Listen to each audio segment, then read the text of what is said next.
right.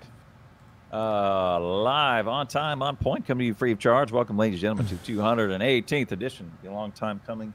Highly anticipated, never duplicated, option supplicated, underappreciated About You program. The program that feature the nickel, standard pink compensated talents, William Bishop, Blake Evers, State Fellow Mediator, Moderators, third round draft pick, name leader.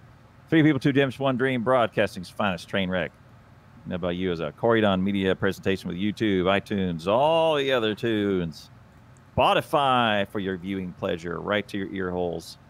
Anchor FM, and on hit us up on YouTube, Enough About You Show, and you'll find the cyan picture with Badger's face and my face, and all of that jazz. So now here he is. He's working on his camera issues. He'll pop up in just a second. Hi, hey everybody, he is back from his vacation of the mind. Could definitely use a longer vacation, especially from you, big boy. Yep. Letting you know that right now. Oh man, you laugh, but I'm serious. I'm actually thinking. I'm actually taking a vacation this summer. I am.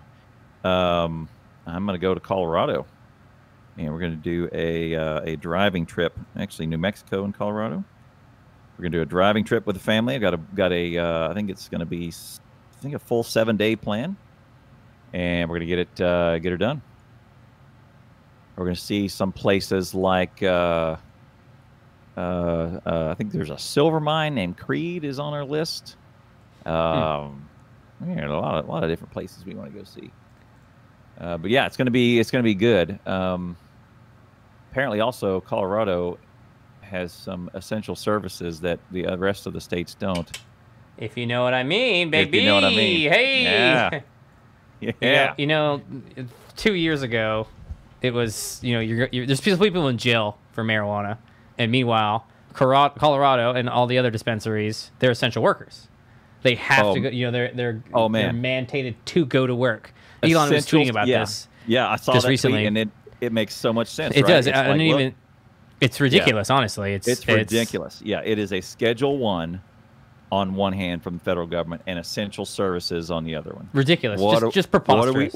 What are we doing? So super really backwards. And they're still in jail though. These people, right? Yeah. Yeah. It's, so Badger has no face. He's working. I can see his face. He's working on it. He has intensity. Let me see here. So I went so while we were doing the thing, I had 2 people on. I had Mojo on 2 weeks ago. Mm-hmm. Mojo was great. We were unpacking this. I'm gonna unpack this for you. So we were talking about streaming as we do. So if you want to have a discussion about what it's really like to be a streamer, this is a great place to come in. We unpack all of the ups and downs. What are you doing? Things to think about, like anywhere from checking your equipment all the way to what is there a value in a schedule? What things should you be thinking about? How to differentiate yourself? All that good stuff. And so I brought in Mojo, and you're gonna like this. I brought in Mojo, and I was saying, hey man, we're going to talk more about what you're doing with your stream, because he had recently made some changes. One of the changes he made, I can tell you what Mojo's doing with his stream. Nothing. He ain't doing nothing. He got a face cam, which is after I'm blown away that he got a face cam. 3 years. Yeah, he finally got a face cam. And so I talked to him about that change, right? And I said, okay, what other things are you doing with your stream? What was his thought process there? The reason why he didn't start out with a face cam was because he had a computer issue, and his computer was pushed to the brink as it is. Oh, and okay. So that's a very reasonable reason. Right. And he says, I would just rather get started. And also he had some, there's Badger. He had some IP issue, or not IP addresses, but USB addresses, and there's some conflicting stuff. Yeah. So not only was it on the brink, but he just never could get it to work. So now recently he upgraded his computer and then started putting different pieces together. And he said, well, face cam is something I've always had on my mind. I may as well start, may as well do it. I've wanted to do it for a while. It was that's great. Analysis paralysis was my guess at why he was getting there, because it took him forever to get emotes, to his own admission, right? Sure. The thing is that some people have different skill sets, and it can be very easy to make good OBS scenes for some people, but really hard for them to prepare themselves to be on camera, or it gives them anxiety. And there's just 100%. Streamers are such different people. And I could see how Mojo's preset to be okay with doing lots of other aspects of streaming, but not necessarily really wanting to jump in to have his camera on stream per se. Right. Yeah, it's exactly right. Yeah, there are things that this is what we learn as we go forward. There are things that I see and I go, oh, I'm definitely gonna learn how to do that. That's a skill set I want to do, and I can naturally do it, and I jump into it, and I have a desire to go learn it and embed myself. Right. This dude right next to me, I'll tell him I'm doing that, and he's going, "Why are you doing that? You're wasting your time." That sort of stuff. Same thing. He and I have crossover skills where we find things interesting, and we're just like, they're all aspects of streaming, right? But there's things that we gravitate to, right? Mm-hmm. Like making OBS scenes, or another good one is editing video. Yeah. Right.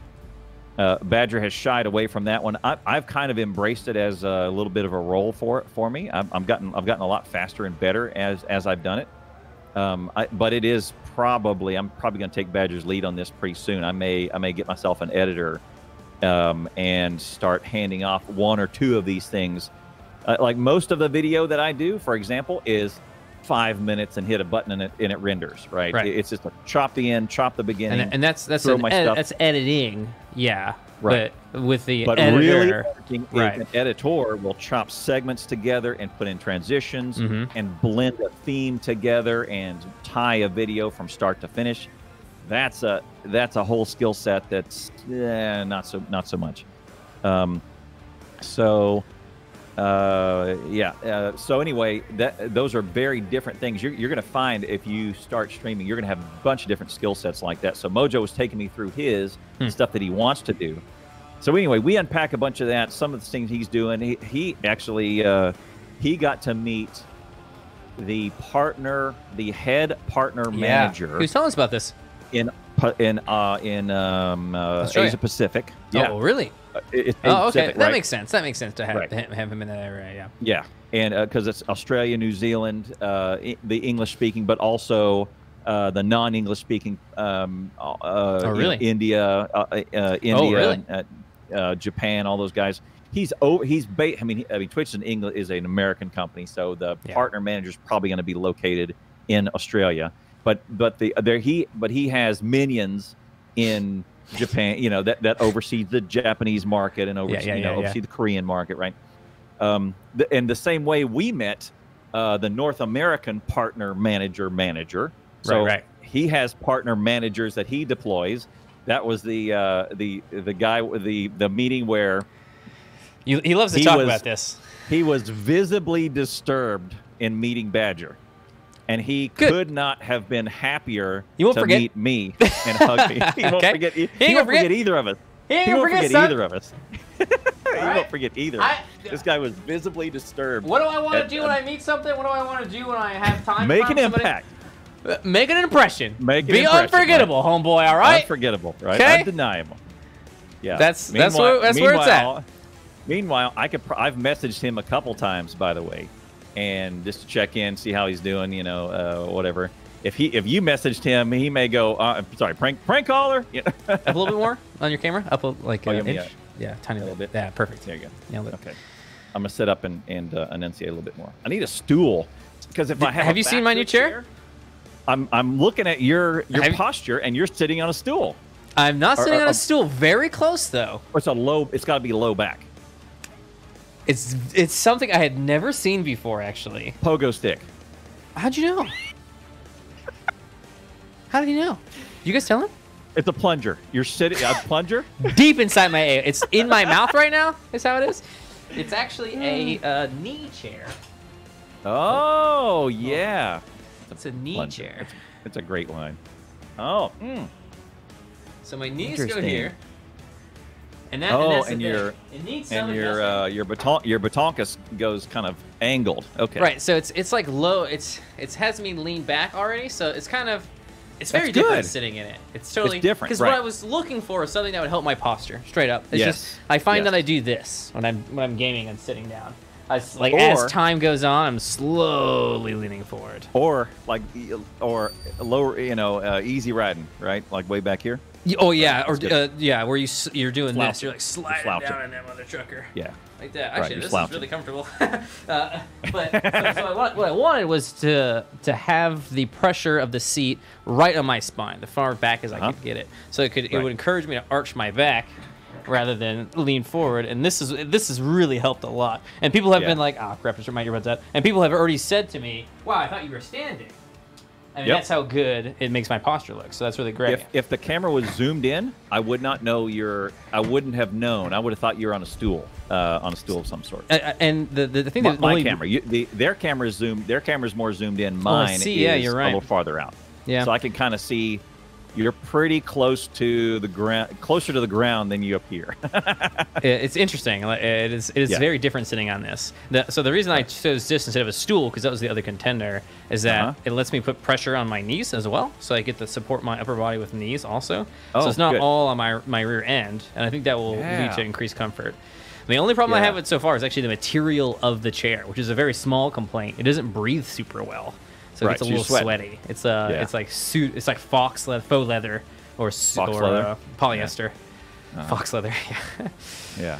One funny thing about the Mojo. Let me bring this to you. You'll enjoy this. So we're talking and we're going about streaming. How's your stream going? Let's unpack the inside stuff about streaming. I mean, we prepped for that. So bring me some stuff that you're working on your stream, your philosophy, how you're approaching your problems, all that, because the streamers stream, right? I mean, that's what we want to unpack this, right? That's the idea. So he brought a couple things, but then we ended up talking about COVID stuff and how the world's going to change because as we do, because Australia there's a lot of interesting things that have changed in Australia. Really? That like for some reason over here toilet paper vanished, over there pasta vanished.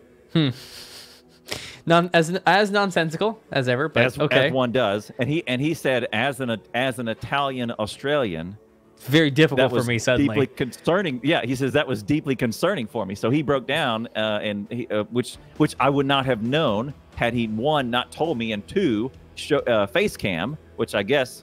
I mean, I don't know. But then he said it, and I went, "You're Italian." I said, oh, "Okay, I guess you know." I can see. I too am Italian. I'm a majority Mediterranean. I have no idea. Yeah, isn't it hard to pick with me? Like it's red beard, dark brown hair, black eyebrows, brown eyes. I could be for frickin' anywhere. You could be anything. I could be anything. You don't know. You don't even know. You don't know. Buckwheat was out in Russia. What? Yeah. Right. So then we do that. We unpack that. It was pretty interesting. So we get off stream, and we, how we just do a little bit of a, all right, we're clear, and we do a little bit of a breakdown. Hey, very good, thank you very much, etc.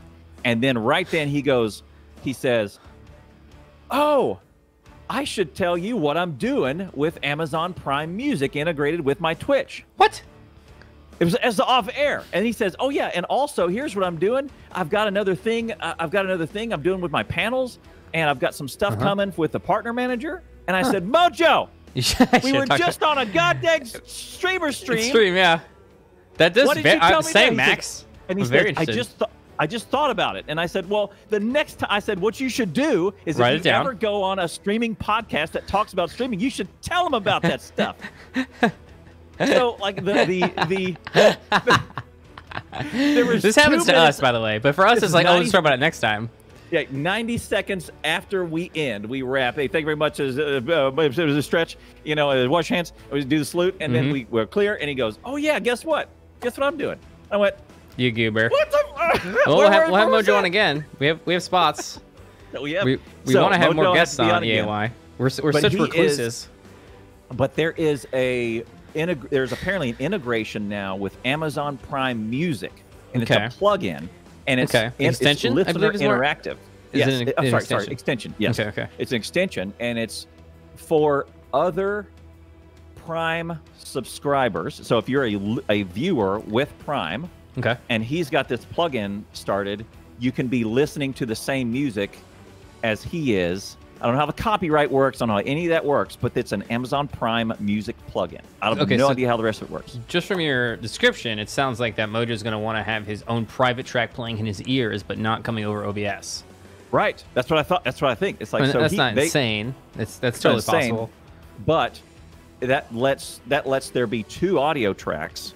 Yeah, a thing for Spotify. I think it's exactly like the Discord thing for Spotify, where it does. You can right-click on someone playlists. And then listen to what they're listening to, and you can actively live listen to what they're listening to. You can jump in live with them.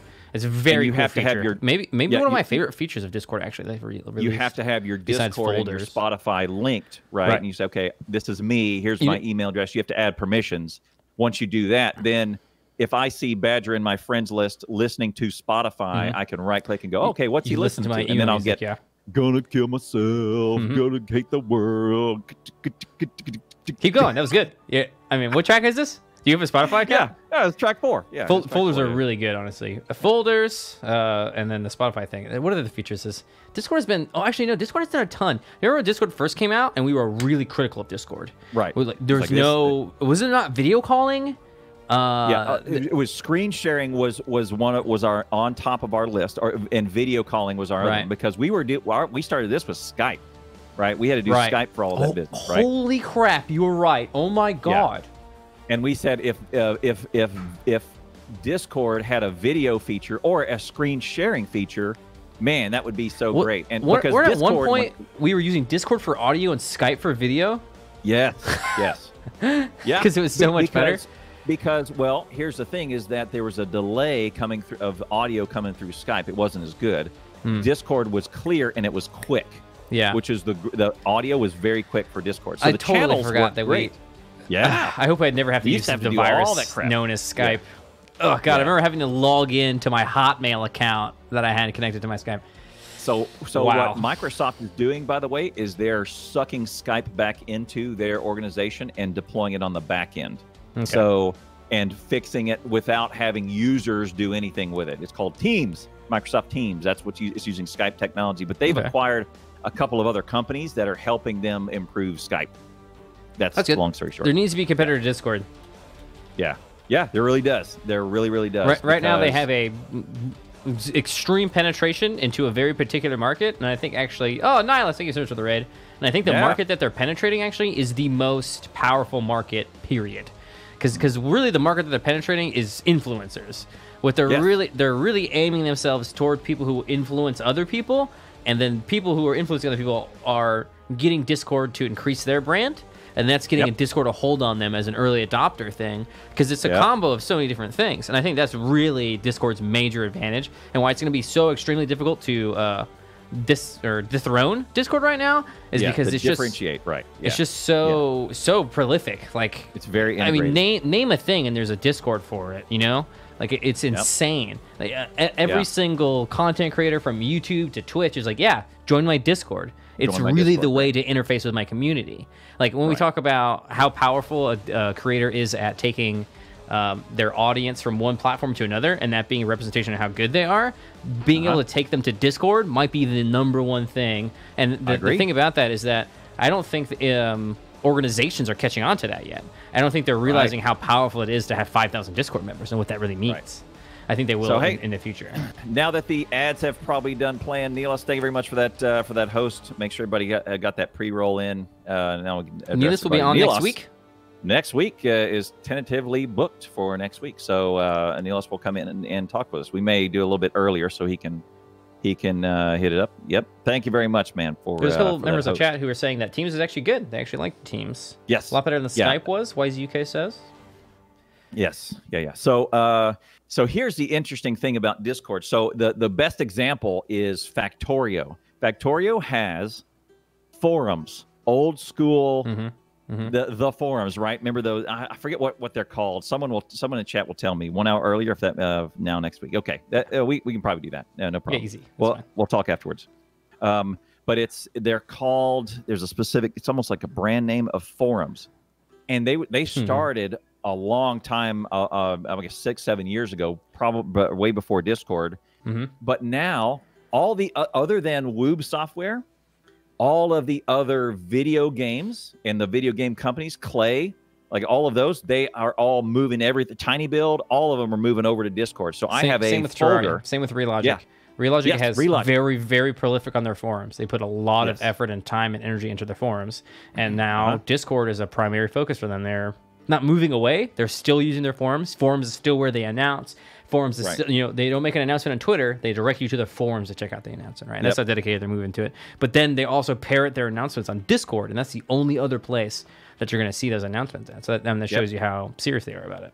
And I would think that if you started a, if you started a video game company today, you would probably have a website where you could go consume one-to-many information. Right. But then if you were going to consume information back, it has to be Discord. I mean, if I was making a new brand, a Twitter today, an Instagram, a Discord, those would be the big things that I would do. Right. Would you do like mycompany.com website to go launch stuff?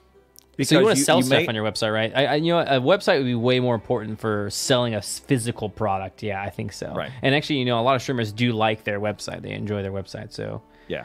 I've never gotten into the websites. I think websites are effective. I think if you're selling something, though, website is obviously a necessity because that's where you're selling from, right? Because you want to work. You don't want to do. Go to Badger.com, download, get a shirt. You know, I don't know. Right. Well, it's not even necessarily get a shirt per se. Like download this software that I'm selling on there. You know, because that's really what you want to do with a website. Well, I mean, there's a lot of things I guess you could do with that as well. Yeah. Yeah. There's lots of different stuff, or link this up, etc. But getting people to follow your Discord is a pretty good one. Is a pretty big deal. My website for me is twitch.tv/Badger. That's my website. It's hard to argue. You can go to my panels. You can get every single ounce of information on me that you need. I can put everything that I could possibly think of there. There have been some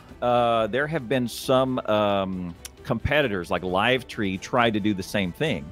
Yes. And I was fairly slow to... Linktree? Sorry, Linktree. That's what it is. Linktree. I was slow to adopt a Linktree because I thought, well, wait. I know. But I thought, wait a second, because you grabbed one and you were the one who let me know about it. And I went, okay, this is interesting. But then I looked at my panels and I went, wait a second. I kind of came to the conclusion myself, yeah. So over time, all these panels. Kind of I think I did grab a Linktree, but I never really promoted it at all. I've got it. I just reserved it, but I never really did put a bunch of effort into it.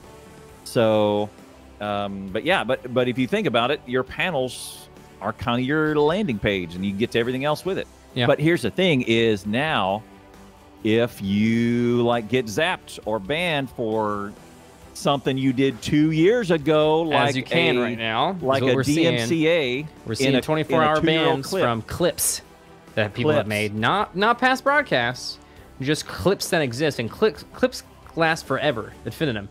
They will be there. So content that I made when clips came out right now could get me a DMCA claim, and Twitch's response to a channel receiving one of those claims is usually a 24-hour ban. You can delete your own clips. That's true. Right.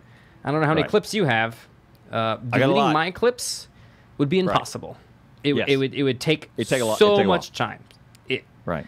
You would have to probably disable clips and then re-enable them or something. That would flush them, maybe. I don't know. Yeah, I don't even think. There you go. I don't know. This is Jake and Bake Live. This is another one that got hit.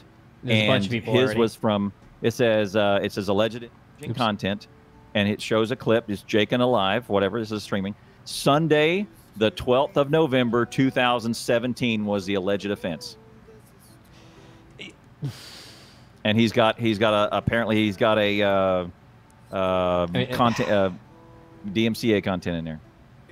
So so for me, I get YouTube copyright strikes. I get claims all the time. Notices, claims. Right. So that means that they monetize my video for themselves, and I get them all the time, pretty much every single day, from music that was copyright free, that has since had someone go to a label and sign up with them, and then they retroactively came back to what was previously copyright free and strike the video because of that. Yep. So it doesn't even matter if you go out right now and you're saying, I only use copyright free music. I'm sorry, that doesn't protect you in any way. It won't matter. Is it going to be copyright free next year? Don't know. Doesn't matter. And sound alikes. So, okay, here was the other one. Was Miramax and makes a movie called Pulp Fiction and owns a soundtrack to Pulp Fiction. Okay, Miramax. Artist makes a sound alike and rips it off and uploads it to SoundCloud.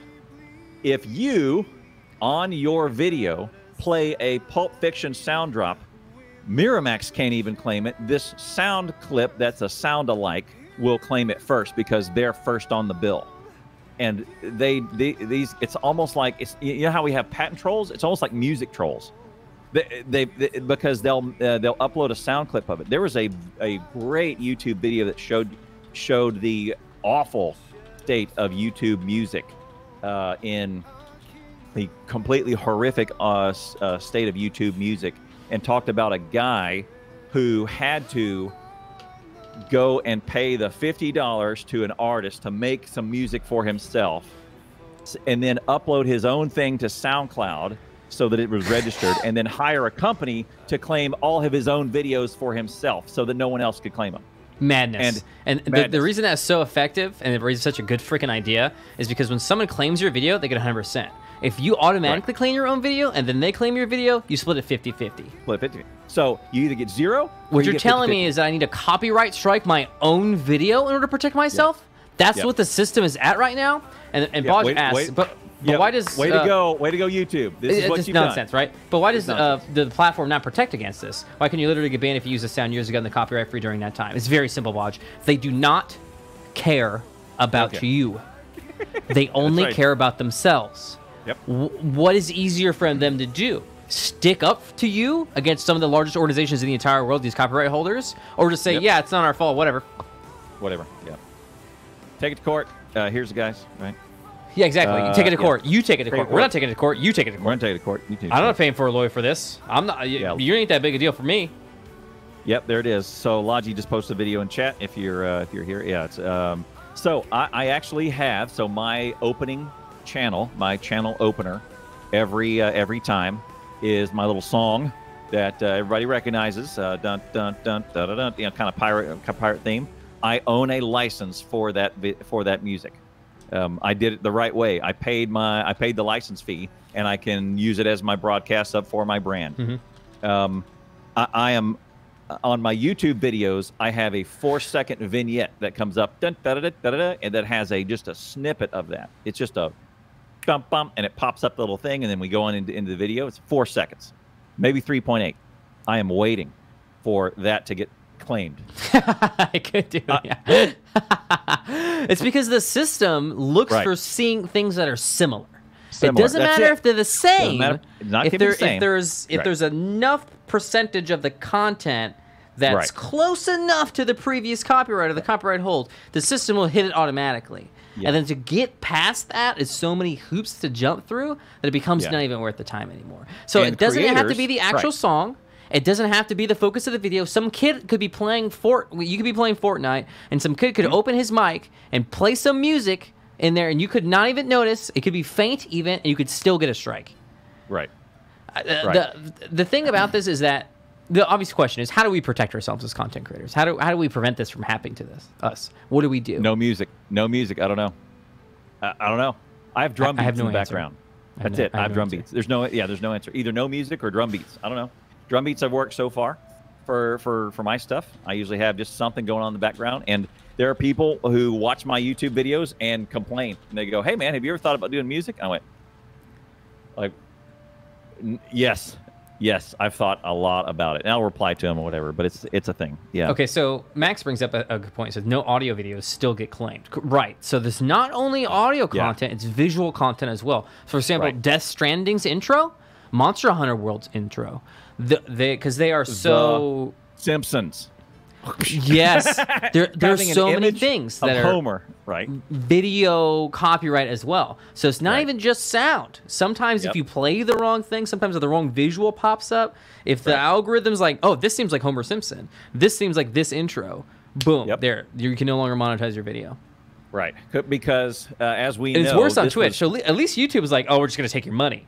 Twitch is like, you can't stream for 24 hours. And you're no longer in good standing, right? You're a partner no longer in good standing. And any Nintendo content. They're a little bit better about that now. So it's Twitch is very juvenile in the way that they're handling this, in that previously what YouTube did was, oh, you're freaking toast, goodbye. Right. And now they have been like, okay, well, really what people want is the money, so we'll just give them the money, and they're happy with that.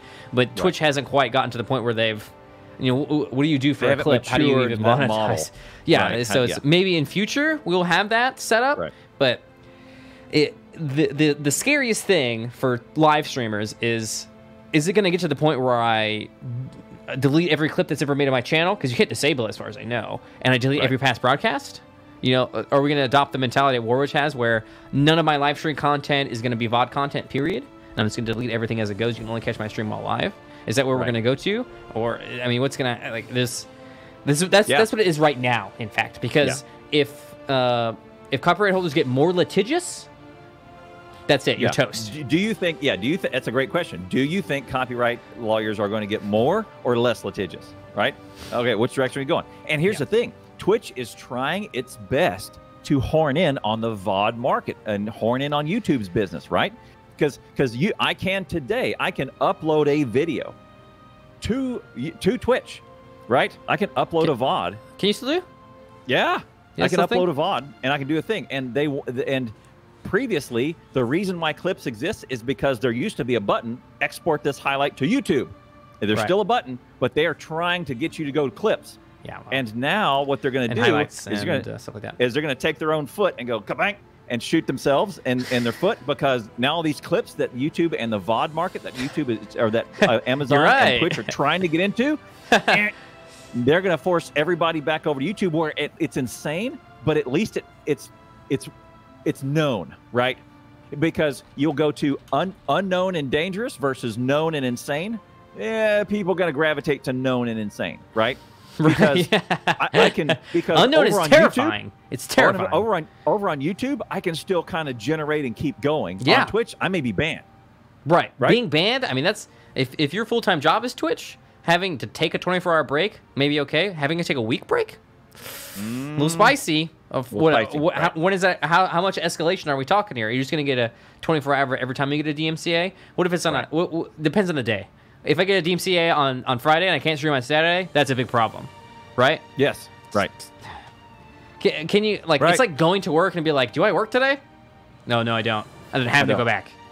Right. Or, hey, man, tomorrow, birthday stream, big deal. We got a lot of cool stuff planned, got a lot of cool stuff. And then You're Friday hyping up an night, event? I get off stream, check my email. Got a 24-hour ban. And for something that happened in November of 2017. Yeah. You don't even remember. I mean, I genuinely don't remember, right? What was I doing 2.5 years ago? Can anybody remember what they were doing 2 years ago? And also, you know what a ridiculous, insane thing is? This is a bot just going through what happened. It wasn't even a human being watching. And here it is. The reason why is because there's no way a human can keep up with the volume. Right. The amount of video that is going up into the interwebs is absolutely psychotic. It's completely psychotic. Right. The amount of stuff. So that's why a robot is doing this, and then an automated thing sent this copyright strike to Twitch, right? And then someone at Twitch was like, goodbye. Okay. Sorry. Won't do it because what the worst thing that that Twitch can do is step in front of it. And now, you want to? Oh, okay. We'll talk, Twitch. Yeah. I mean, right? I don't care with Amazon. This is our copyright. We know we will win. I don't mind taking you down a peg. Right. Oh, absolutely. I mean, that's their thought process. And so, and Twitch is doing their best to deflect. Okay, the content creator's gone. It's gone. It's the content creator's fault. It's the content creator's fault. We're not. Yeah. I mean, basically, what Twitch says is that we're not responsible for the content that's broadcasted on our site, right? That's what YouTube says too. We're not responsible, which is, I mean, I don't know if that's crazy. I don't know if that's. It's different, right? It's not like a TV program. I want to feel a question here from chat. A new person start thinking about streaming, but they don't speak English super well. Should they start streaming in their native language, or should they try streaming in English? So some benefits of streaming in your native language: easier to corner the market. Okay, if you speak Czechoslovakia, no, that's not a good example. If you speak French, it's a lot easier to compete with all the French-speaking streamers than it is to compete with all the English-speaking streamers. And you'll have right, exactly. And on that, France or that area Europe will have its own partner manager So it's a lot easier to interface with that partner manager. It's a lot easier to become a partner because the requirements are actually massively lower for multilingual streamers than they are for English-speaking streamers, because the market is so saturated with English-speaking streamers. However, being the big fish in a small pond means that you only have so much room to grow, and your potential is massively limited. So what country are you from is my big question. If you're from a country where the dollar is really, really good, like a dollar is 2 times the value of you, like, so what would you get working at a minimum wage profession in your country? The lower that is, the better it is to try to get into the English market, because you have even $1 is a big deal, right? $100 is a lot different for you than it is for me. But if you live in a place like UK and you speak a different language, it might be actually. No, well, if you live in a poorer area, it's gonna be a lot easier for you to survive off Twitch. Really, it's a tough choice. Really is. And if you don't speak good English speakers aren't gonna want to watch. Okay, that is a brutal and painful truth, I would say. So you have to make your choice: big fish in a small pond, small fish in a big pond. How far do you think you can take it? What's your rationale for streaming as well? What do you want to get out of streaming? Are you want to learn English better? A lot of English speakers are trying to learn English better, which is a perfectly fine thing to do. Hard choice for you, my friend. Hard choice. Yeah, Anti-Elites did that. The one thing I would say Twitch chat taught him English. Lots of people have learned English from Twitch chat. One thing I would say don't do bilingual streaming. There is some circumstance in which that works. So, for example, English-Japanese, because there's a lot of English people interested in learning Japanese.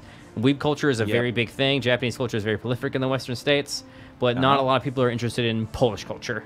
They're not really particularly interested in Russian culture. So that's a lot tougher. And Japanese, many Japanese have some English meshed into their words anyway, right? Like as my buddy married a Japanese wife, and he was talking about how it's interesting that she came into it. He learned Japanese because he likes the Japanese culture, etc. I think he set a goal to get a Japanese wife, right? But he was surprised that she brought a lot of mesh, a lot of Japanese English words meshed together, and it was very interesting to hear him talk about it. Like there was Brad and Angelina were a thing at the time. Brad Pitt and Angelina Jolie. What a weird thing to bring up, but yeah, that's such an awkward. Well, his thing was they called him it was Branjan or something. Okay. And then in the Japanese lettering, it was also pronounced Branjan. It was not a Japanese word for Brad or Angelina, any of that business. Sure, it was a mesh of it, right? And anyway, like Pocket Monster, right? Right? It is. Yeah, Pocket Pokemon, Monster. Pocket Monster. Yeah, weird. It's a smash up together of Pocket Monster, right? So anyway, there's also Duolingo out there, which is particularly language learning thing you could do, which is like Dizzy, which is useful.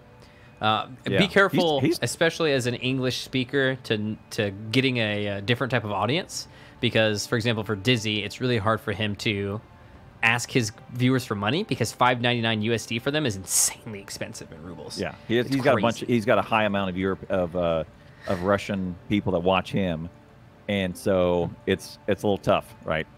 Very difficult, So good luck, God 13th.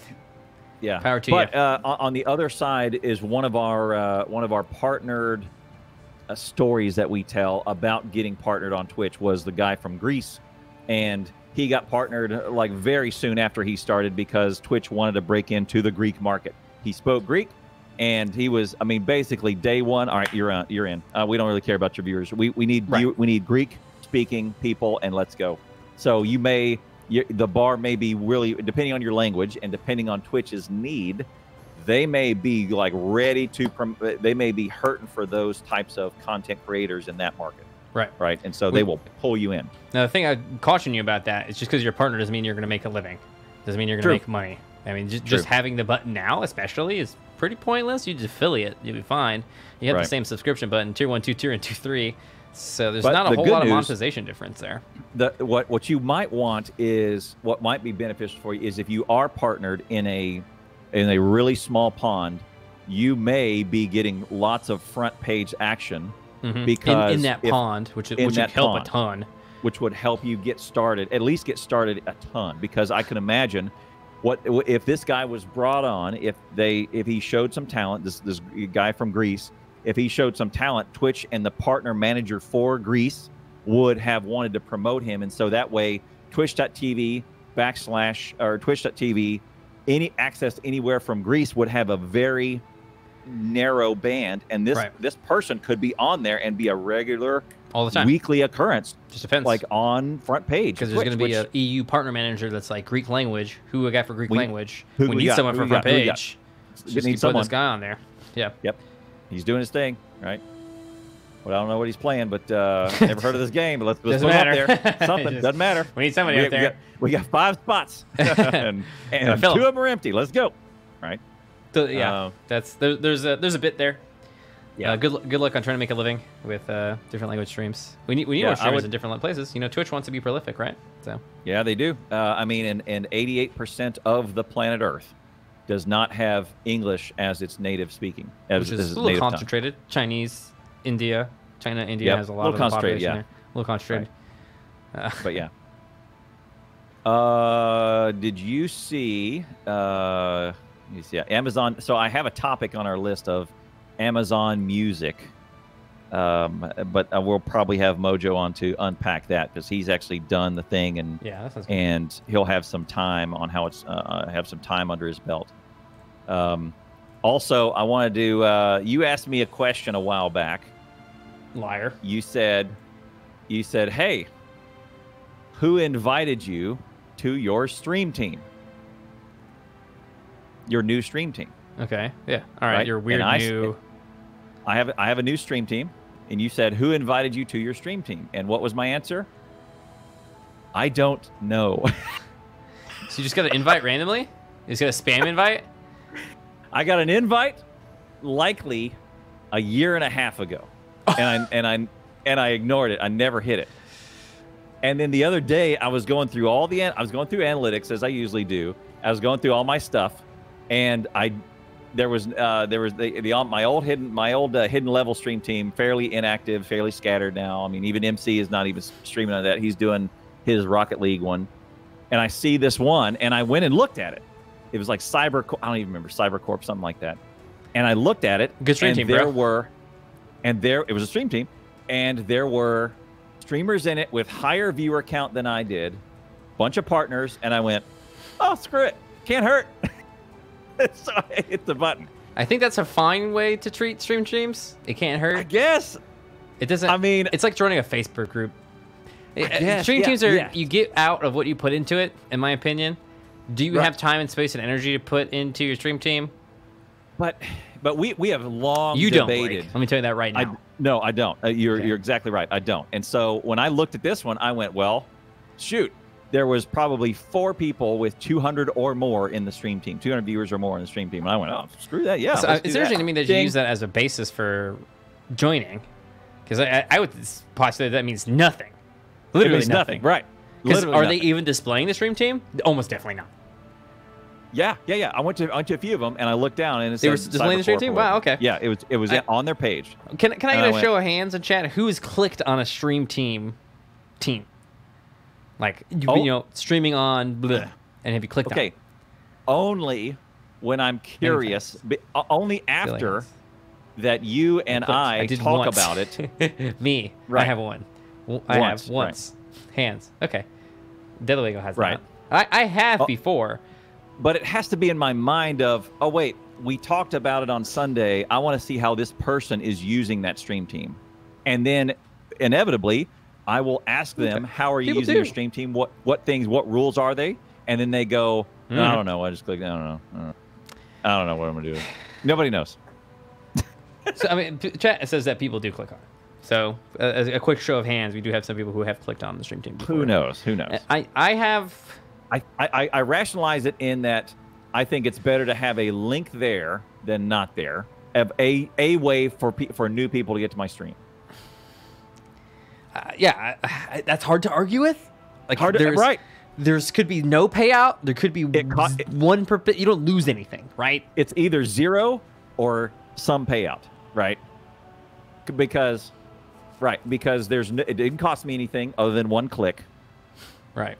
Right. It just cost me a click, and if no one ever comes through, there's no loss. Right. There's nothing I've ever lost other than, hey man, how you join Stream Team, and then I get to tell this crazy ass story of I don't know who invited me.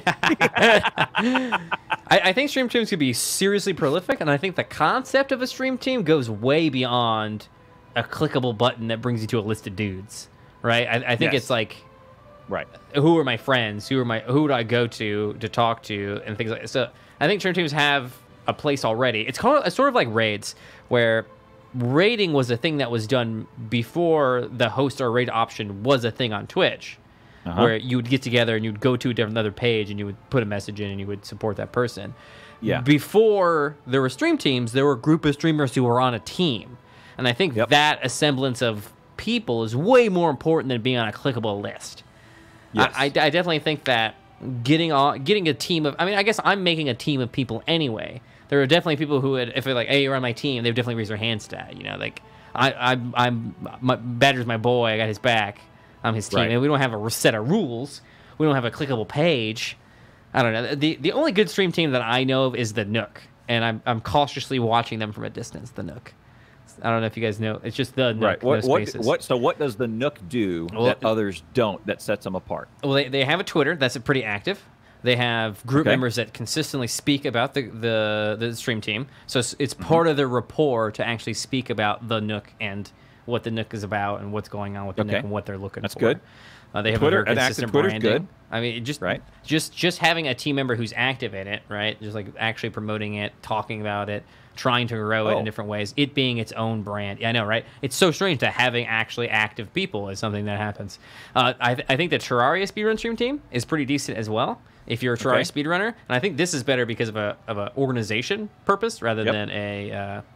We don't have I actually thought about making a Twitter for us a lot. I probably should do.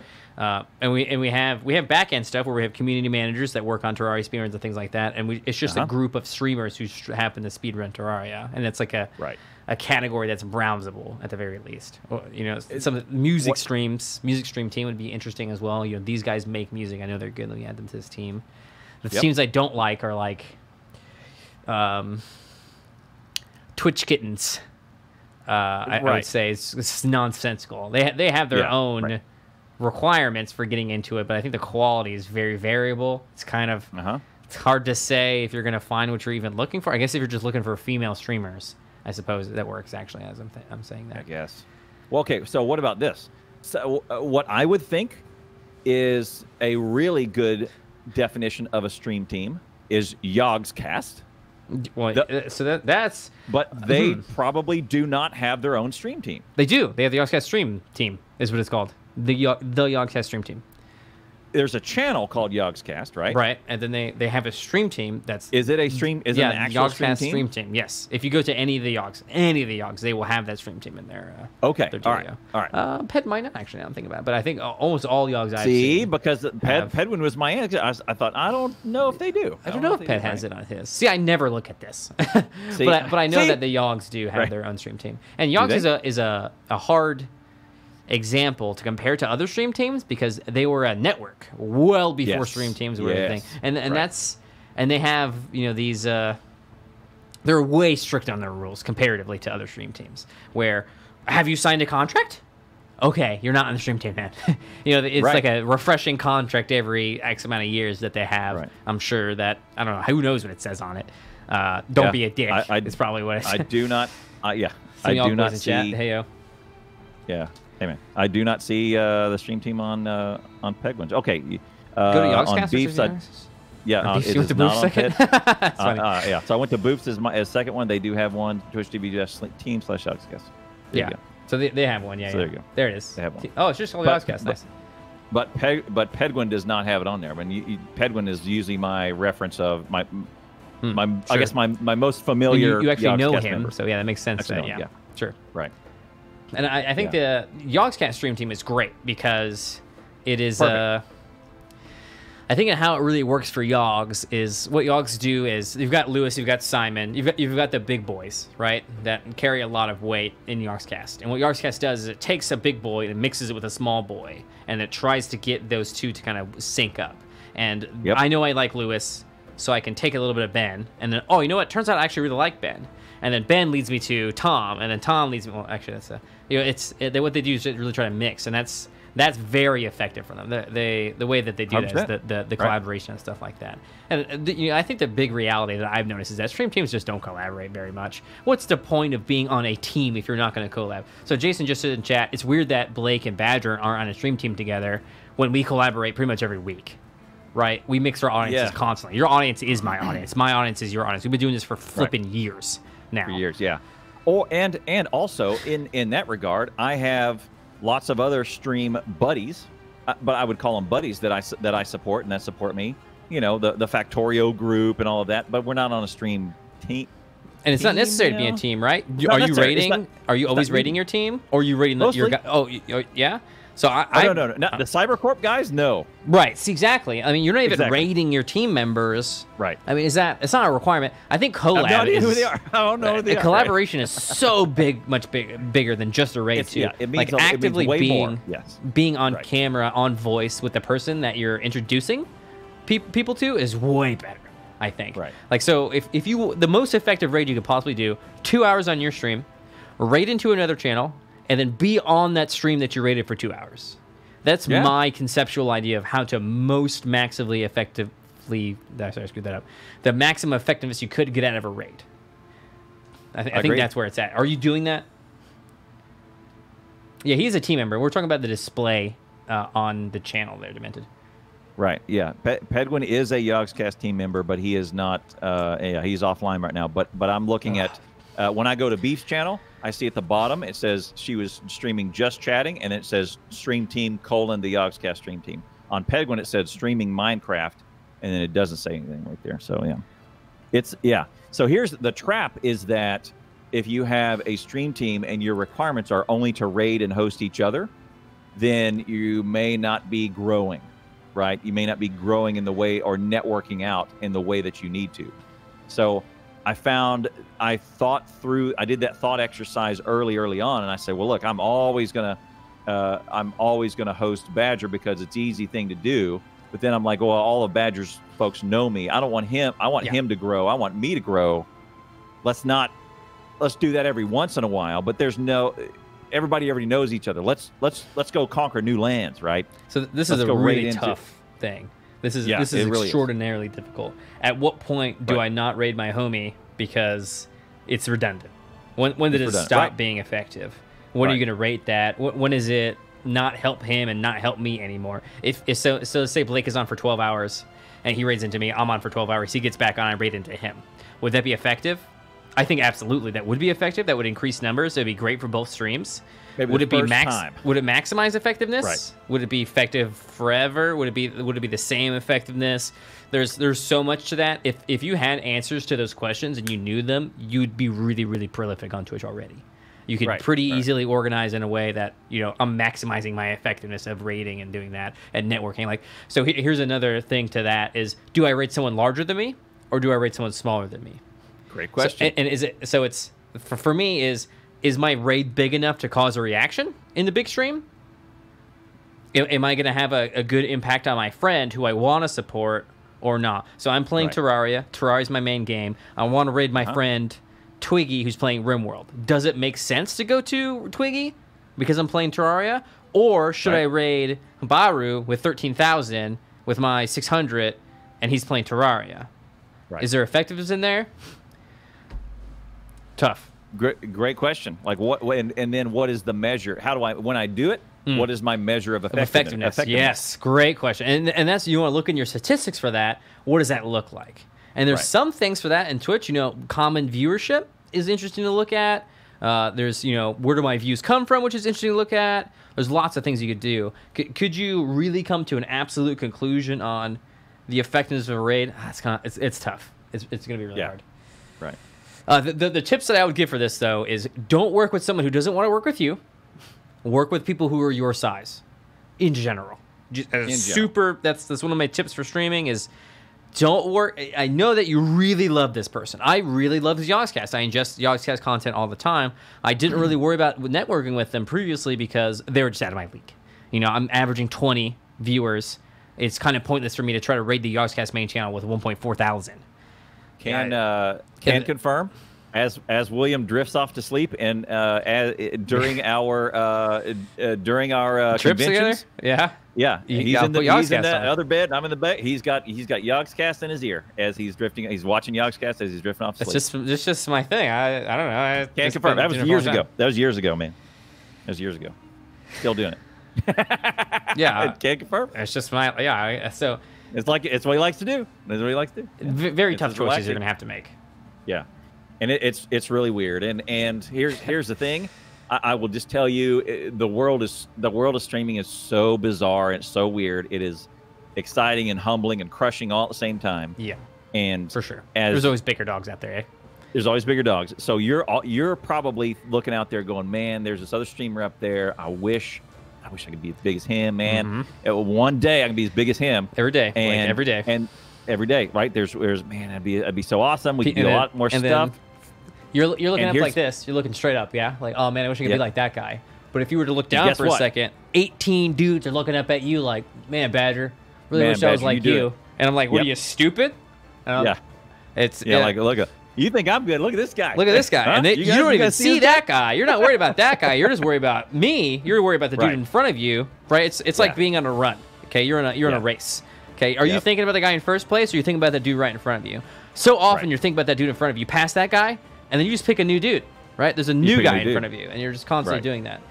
But it's crazy. And you're never going to be satisfied. In my experience, I have never. And all of those emotions, they're all real. Yep. And as you go along this thing, they're all real, and you will. And here's the thing, I have passed.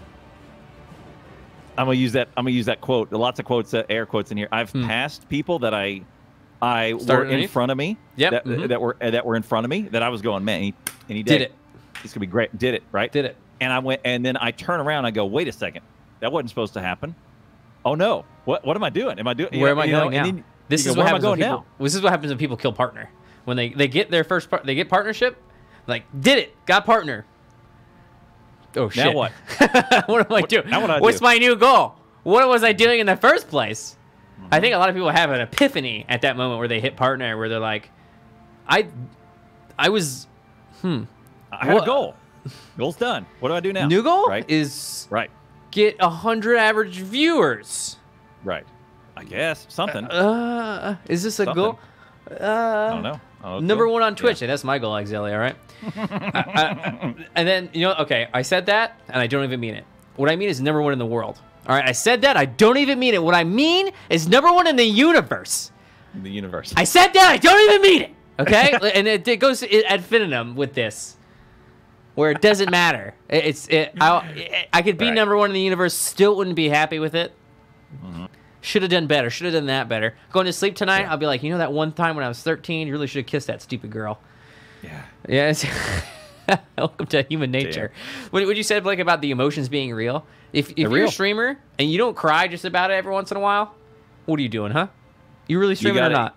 You need to kick yourself. You need to have kind of you need to kind of bomb and kind of kick yourself a little bit, and you got to go, okay, well, we're not ever doing that again. Do something else. Yesterday, I'll tell you this goddamn story. It's pretty funny. Yesterday, Ash is busy with his friends for the first time. His two buddies came over in a post-COVID world. His two school buddies came over. We hadn't seen each other in months, and parents, we're all very concerned because kids are dirty. They pass everything. They wrestle, right? They're boys. They wrestle around, put each other in headlocks. They wrestling? And basically, they're wrestling, boys. They're wrestling. They don't remember whose cup is whose. Don't matter, no. And it doesn't matter, right? They're gross, right? So they hadn't seen each other in a while, and so this post-COVID world, it's gonna get happening. So now we're just like, okay, well, let's do some stuff, see how we go, whatever, right? So he's busy in the morning, and so I decide I'm gonna stream some GTA with the fellas because I've been playing it off air with some of the buddies. And as soon as I fire it up, I've got 4 guys in chat that want to come in and I'm gonna install it. Let's go. And I went, okay, we'll just have a little morning with coffee and the subs and GTA. We'll just play it. We'll just have some laughs. And sure enough, it was a lot of fun. And I haven't streamed GTA in a long time.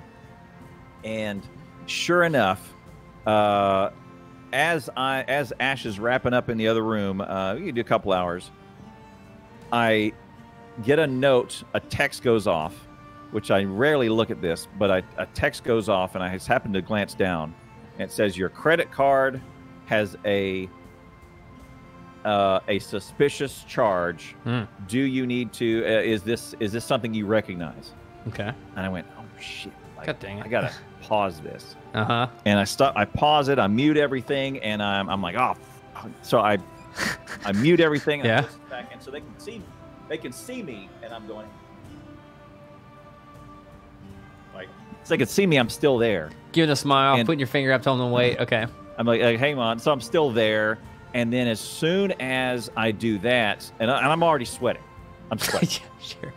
This is adult life where you get a text from your credit card company, you start perspiring. Right. Someone stole my freaking identity. I need my identity. That's important. Right.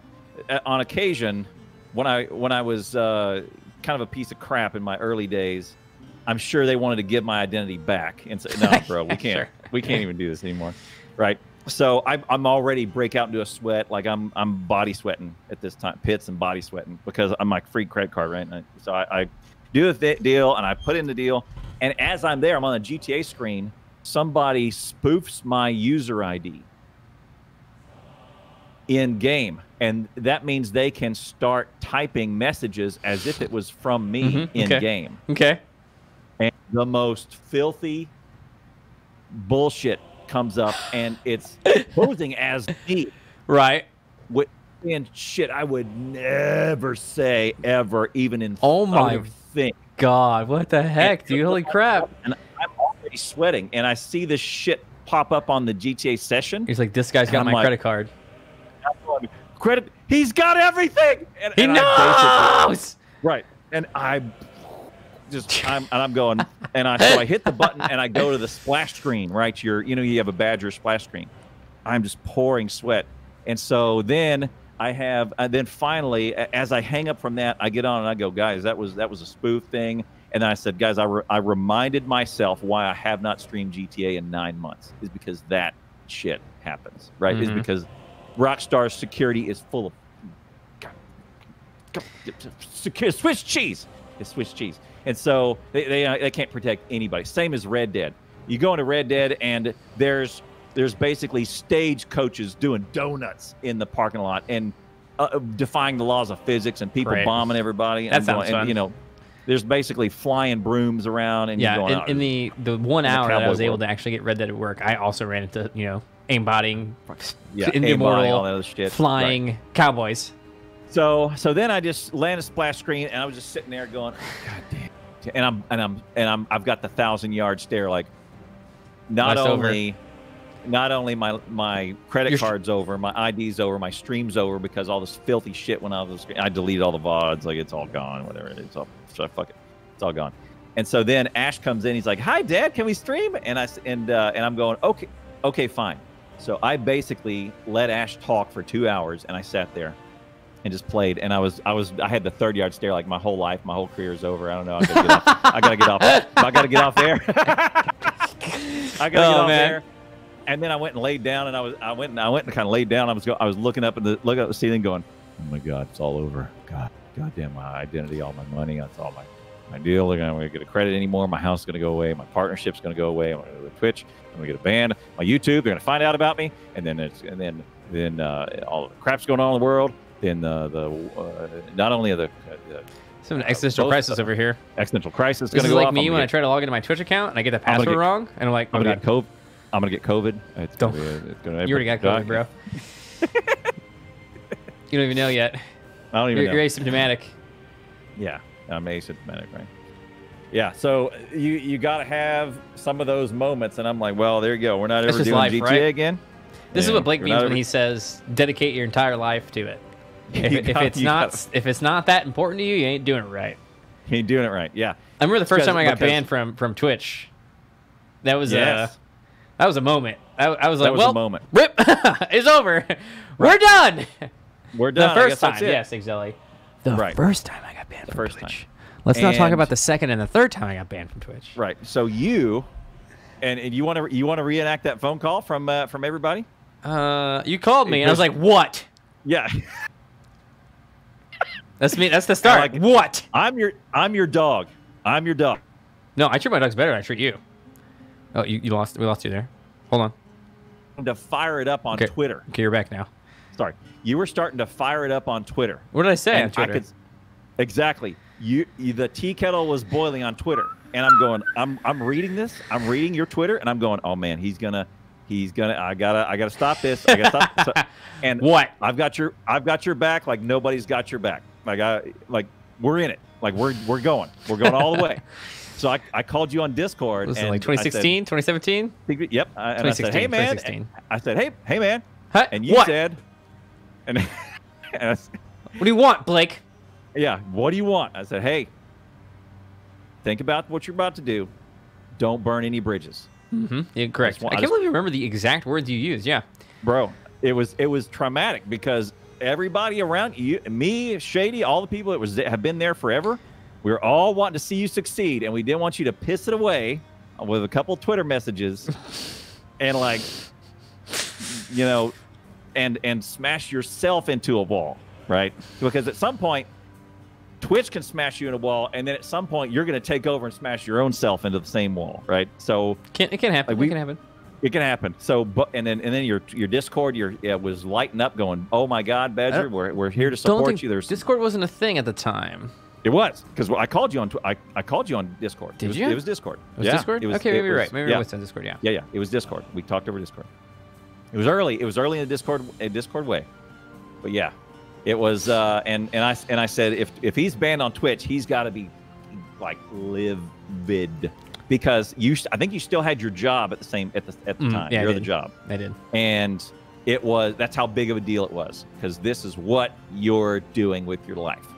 Right? Yep, your 5-year plan. Hi, I'm still here. That's what we're here. We're here, right? Yeah, and I had to pull you out of it. And I mean, and that's. I remember being super numb about it, just being like, I don't know. Yeah, I don't know.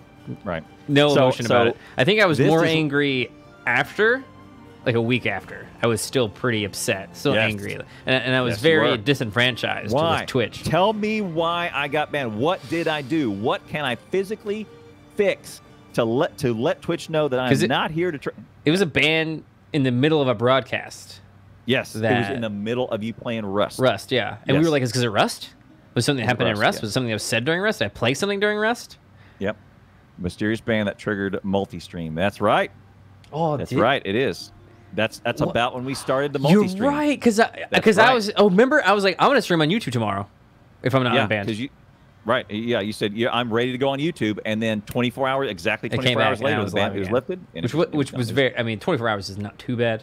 It was a suspension more than anything. But I think it was on a Shady. Can you confirm it must have been? So Ban got you partnered. Oh my God, it kind of did, Max. I did. Well, it's like that one tweet. There's a lot in between there, where it says the tweet is. They don't give reasons for ban, Aqua. They don't. Twitter says in 1908, a young Adolf Hitler was kicked out of art school. X amount of years later, the United States drops 2 nuclear bombs on the sovereign nation of Japan. It's not true. No, it's not true. Getting Hitler kicked out of art school kind of killed a lot of people, yo. In like a way, right? Right. I like you just compared me to Hitler. There's a sequence of events. Partner to Nagasaki and Hiroshima being bombed. Denied application. Denied bullshit reading. Ban. Yep. Oh, the denied application was amazing because it was. Yeah. Can't prove view botting. That's right. Right. We believe your numbers are inflated, and that was because YouTube was so prolific for me. Yep. that they Yeah. couldn't believe how good YouTube live streaming had affected my channel. Yep. What's the first rule not to cross while streaming? No peppies. Don't abide by the rules. That's the first rule not to cross while streaming. Yeah. It was after When we you went full time that we had that was a denial though. Was it after the ban that was full time? Show historian shady. I don't know. Yeah, Schuster and Shady. Yeah. Because I came to stream right before you quit your job. Okay. Oh, really? Interesting. I think So that's what I say when I say rule number 5. The last thing I did was be ready to dedicate your life to it. Is like yeah. Your you need- emotions, your happiness, your well-being, your thoughts, your feelings, your emotions. Yeah. Like you gotta get after it. I mean, I guess when you really boil it down to its base roots, Twitch is a social group. Kind of is, man. And it's full of And it's full of all partnership that is cool guy badge, you know? Kind of is, man. It's got me so many women. Kidding. Yeah, you are kidding. I know. You were the least woman inclined dude I know. I know. Yeah, we go out to those conventions and I'm just all business, and you're all party. You're mostly party. Well, you're half and half. Depends on the time. Depends on the time. The morning, if it's free, I'm working. If it's free, If I free don't food, pay for drinks, I'm working. then it's like let's go. Yeah. But most of the time, it's like okay, we're gonna hit this guy. You guys we'll talk to this apparently guy. you guys can't tell when I'm intoxicated anyway, which is the biggest shocker for me. I can't. Well, you have the biggest. You found the biggest tell for me, which I could see super well, but apparently Ryan and a lot of others had no idea. Where my speech slows down to where I'm like actually talking at a normal human space. Like you need to make sure I don't get into trouble tonight. Yes, this is. Yeah, good times. Good time. So Aquathird, one of the things about YouTube is also they don't tell you when you break a rule either. They refuse to tell you when you break a rule. If you like break one of the rules that they have for monetization, it doesn't matter how hard you ask.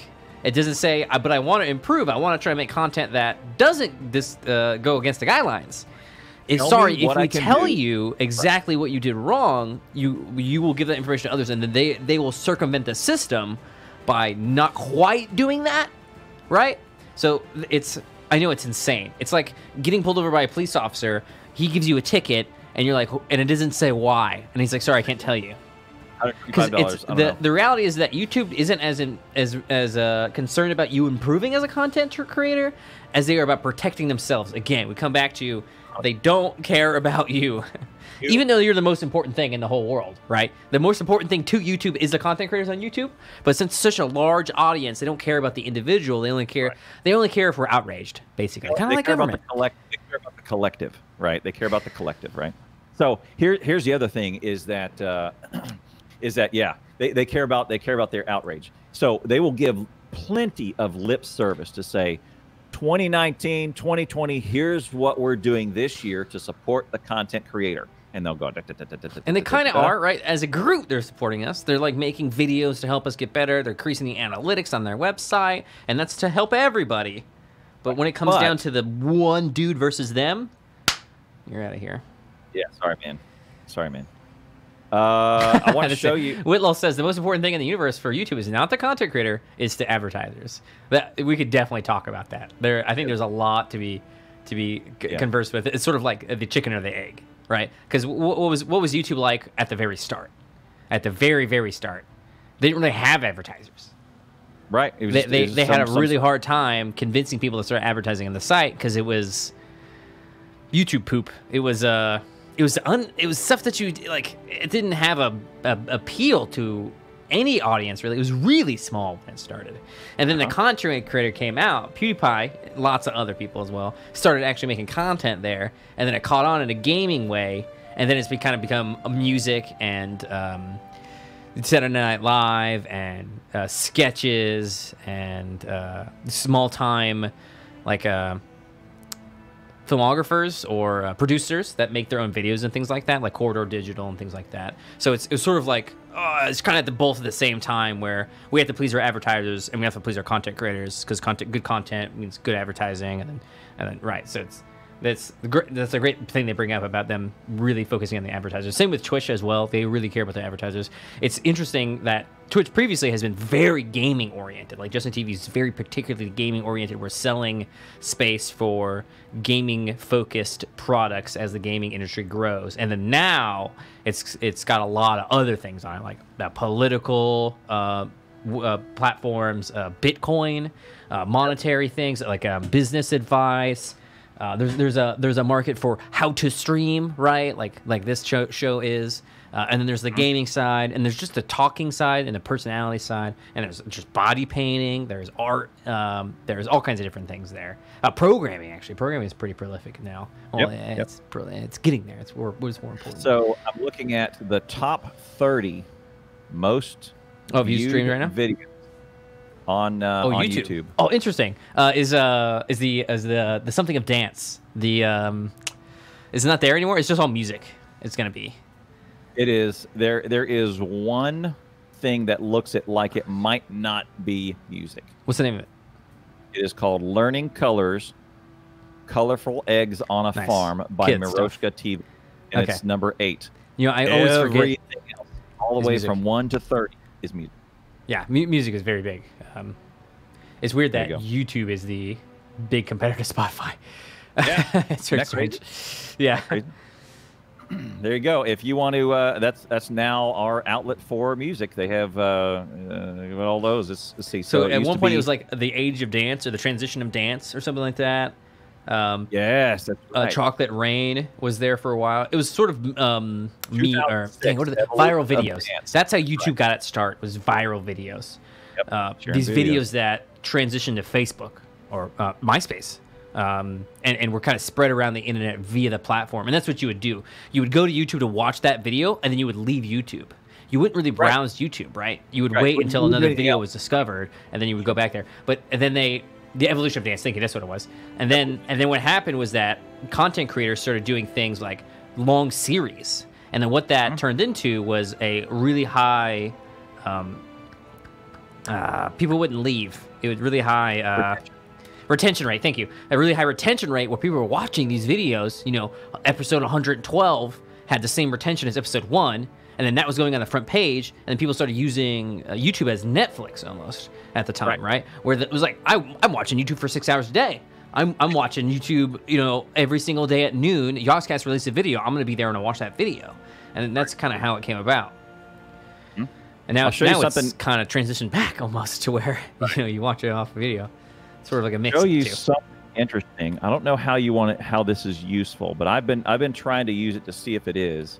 So check out my latest video. I'll show you. I don't know any other ones who do this.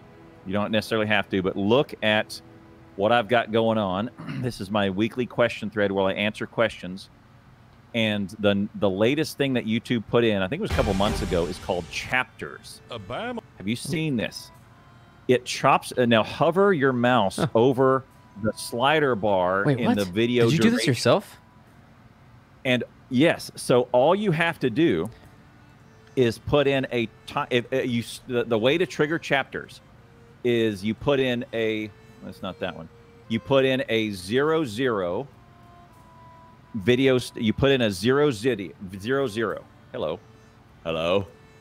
On your in the description, and that triggers in the description. And then if you put in other timestamps, past that, it will break up your video into chapters. So do the show more, and you see, I put in question 1, question 2, and I put those in. That is super neat. It's neato, right? And if you hover your mouse over the slider bar that shows you where the timestamp in your video, like you can slide the video forward. It breaks it up into, there's little segments now. And those are your chapters. You can see, there you go. Yeah. It labels the chapters, no less. Labels that too, based on the label that you put in the description. Wow. Big brain. Hello. Okay, now, you know the next step for this, Blake? Yeah. Is saying to your audience, hey, guys, feel free to put timestamps in chat, in comments, and I'll add them to the comment section to create chapters. Yeah. Oh man, that's crazy. So here's the other thing, is that so the reason I'm putting a little bit of extra time in this, it probably it's a. I think this is very effective for a 50-minute video, especially. I only wanted to come to the video to watch this thing you mentioned on your stream. Yes, so one thing. Right. So that's why I chop them up as questions. And the other thing that I know that Google, that YouTube is doing, is so they take metadata from your description, and that relates up to the search. It's a search engine. They are putting a lot of video, a lot of priorities into the text that you put in your description, as well as the dialogue that you speak into as audio in the video. That gets automatically translated into a script. You know, that processing that happens, that is translated into audio. Both of those combine to relevance and some metadata that tags your video. This is why this is what Google is terrifying. Yeah, it's terrifying. This is like Lovecraftian fear that I feel for the level of technology and artificial intelligence learning that Google is doing, where before you have to have tags. Oh, don't worry about tags so much. Depending on what you said in the video, we made tags for you. Right. Oh, what tags did you make? Right. Ask the AI. We didn't touch this. Right. Johnny made this 6 years ago. We haven't messed with it since. It's been going, bro. So your inputs are a title, which does have a certain weight. The description, which has a certain weight. The tags, actually tags that you put in, that still matters. And then the audio now that you speak into here. They used to not do this, but it translates in that processing. Every single video pulls it all to a transcript, and that becomes weighted with relevant search terms. So every word that you say into the audio is now a searchable term. And if I say the word Chicago 7, 8, 20 times, now Chicago gets elevated up as a tag for this video automatically. So you can influence what your tags are, because what you weight, it weights them a certain way in the description. I'm just realizing. Oh, sorry. You finish this. If you do too many of the tags, so if I did in that one, if I just put in train signal, train signal, train signal, train signal over and over and over and over, it'll devalue it because it thinks it's spam. But if I put it in 3 or 4 times, now this video will be elevated when someone searches Factorio train signal. God, interesting. So what I'm just realizing, so obviously this technology is useful for categorization. It's also useful for moderation, where if you're saying something they don't like, they're not going to show your video. If you're saying certain terms, they're very likely not to share your video, yeah? For example, saying Hitler, like we said earlier, probably not a great term to do if you want to get your video searched. You don't want that tag on your video. So even if you are casually referencing something, there's certain words you don't want to say. So, for example, Riff Raff Games in chat mentioned that coronavirus, probably not a good term to say for the YouTube algorithm. They're kind of over it over on YouTube. They don't like monetization of this type of thing on YouTube. They don't like monetization of certain events and certain things like that. So they tend to shy away from stuff like that. Yeah, so Nazi, I think, is another one that probably will get you tagged. There's some terms out there that you don't want to say on YouTube that's going to get you hit. Also, when you it also looks for things like explicit language and kids, but that's not it. But here's what you just said was very key. Is as I'm uploading a video, I'm kind of not good at tagging, and I really don't want to think about tagging. All I want to do is upload the video and go. And so what YouTube is doing is they're making it very easy for you to just drop your video and go. Same thing Microsoft's doing. Same thing they're doing like a hidden tag based on your transcript, based on even here's the other one that we found out is I could be standing in front of the Boston skyline, right? Say I'm in Boston, and all I've got is a Boston skyline behind me, and I'm talking about level controls on tanks and pumps and water systems. I don't mention the word. Matter. Yeah, I don't mention the word Boston. I don't mention Bruins. I don't mention the word Red Sox. I don't mention any of that business. But because I've got the Boston skyline behind me, because they're processing that video, it's taking a frame. It's taking every frame of that video and analyzing it for objects, and then if it appears enough, that search term will elevate in the hidden tags, and it will be searched. So even though that person did not ever search for, did not even mention the word Boston, that it'll elevate, and it'll be a ways down because there's obviously other videos that are welcome to Boston. Here's what you're going to expect when you get to Boston, right? But it will be included as another one. So if someone searched companies that sell hydro systems in Boston, this video may come up, right? Because now it elevate above the other one, even though he's just in the Boston skyline, he never mentions it. Right? Yeah, interesting. Yeah, so I mean, this is great, right? I mean, this is a callback to what was going on, what is still going on YouTube, where more stuff is uploaded to YouTube every hour than you could possibly watch in your lifetime. That's so much content coming, right? It's psychotic. The numbers are beyond human comprehension. The same language and the same. I can't even wrap my brain around that. Is the same way we look at space and we see how big it is, just the distances between things. You know, it's what a light year away. Oh, that's really far. Okay, but but no. I mean, come on. It's a million light years away, right? Yeah, exactly. What does that mean? Trillion light years away. Those words that we use to describe space, we use to describe YouTube video.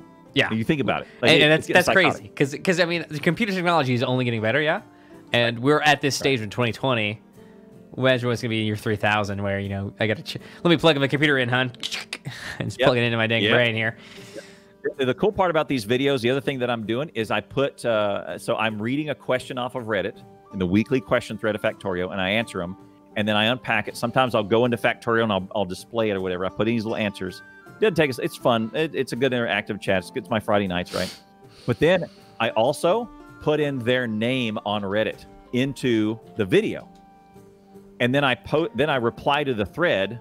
Here's some answers to the questions, and here's some discussion. So then they get to find their name on a video, and they go, oh, yeah. Hey. And then I've gotten a few people come over and they say, hey, I found your deal. You answered one of my questions. Hey, man. And this is an idea I had in 2015. And I had an idea for micro videos where I would go into Reddit and then do detailed responses in a video form to people's questions. I never got around to doing it, but I think there's a big impact to be had there. Like answering that person's question in a video format, saying their name. When I first did it, I just put the question there, and I thought, you know what? It would be more meaningful and more impactful if they saw their name, because when it's like calling a chatter when they come in. Yes. Hey, Wheatlaw, how you doing? Hey, Max, how you doing? Hey, how you doing? It's not just hey, everybody, how you doing? Call them out by name. Hey, man, I'm glad you're here. Hey, me, yeah, right. Hey, I agree. Hey, man. Hey, maybe that's a technique we don't honestly talk about enough. Is that naming technique? I mean, people identify as their handle as it's a big deal. Right. By the way, I call him Badger, off air. Mm-hmm. I mean. Mostly. Sure. I don't think I've ever called me William. I'm mad at you. No, you just call me Badger. When you're mad at me, you call me Sir. Yeah. So that's what I've been doing. My last bunches of videos have had these chapters, and another one I tried an experiment on Reddit. I did answer the question in video form, but I replied to his question. I just replied, "Come see me." That was all I had. No context, no nothing.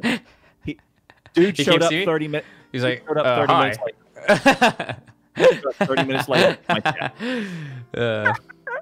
I replied when I first started. Yeah. So that was fun. That was a good one. I'm liking this Reddit business. I don't know if it's going to translate to one single extra dime in my pocket. I think it has already. It has already. It's engagement. It's kind of fun. And there's more people picking this up. And I actually have a person who saw the video from Reddit and came to me and said hi in Twitch chat. I mean, all right, what you got going on this week? Let's see. Tuesday Night Trauma. This week I am starting up speed running again. So I'm not only doing this stuff, I'm going to do. You actually do your job again? Speed running. Wow. Well, so Factorio. One interesting thing. Factorio had a release date of September 25th. They have, as it turns out, COVID delayed the release of Cyberpunk with Keanu Reeves. RIP. Until that same weekend. Oh no. So Factorio, being the geniuses they are, they said we got to move it. Like, okay, so Badger, do you remember the other movies that released on the same weekend as the Avengers? Nope, you don't. Well, Because the you're Avengers asking the was a wrong person. giant thing. So, Factorio said either we got to move it later or we got to move it earlier. And so Factorio, this never happens. They moved it earlier. So now their release date is August 15th. Never happens. Ever happens, right? They usually don't mess things around. I guess there's hype for their release. Maybe there'll be ready. a sale. There will not be a sale. Maybe there's going to be a sale on Factorio. There will not be. These guys. Hey guys, do you think there'll be a sale on RimWorld? Do you think there'll be a sale on Factorio? There will not. There will be a sale on Luke, I am your father. Sorry. There will never be a sale on Factorio. You need to get it right now. They will probably going to increase price for that weekend. So you want to be it. You want to get on it now. So we now have 5 fewer weeks to get ready, which means I need to start speed running and I need to do more. This question and answer thing is a good angle to be. More YouTube videos, more tutorials, all of that, prepping for 1.0. And then speed running and getting to where I'm back in prominence as a expert in speed running and all stuff. Sure, sorry. I got my 9th place trophy. I got it. Where's your trophy at, nerd? Huh?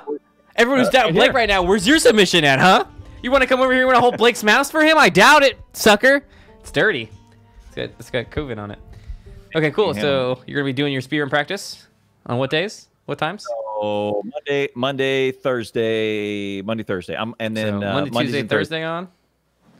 Tuesday is trauma base. I'm still not out of it. It's hurting. It's hurting. It hurts me.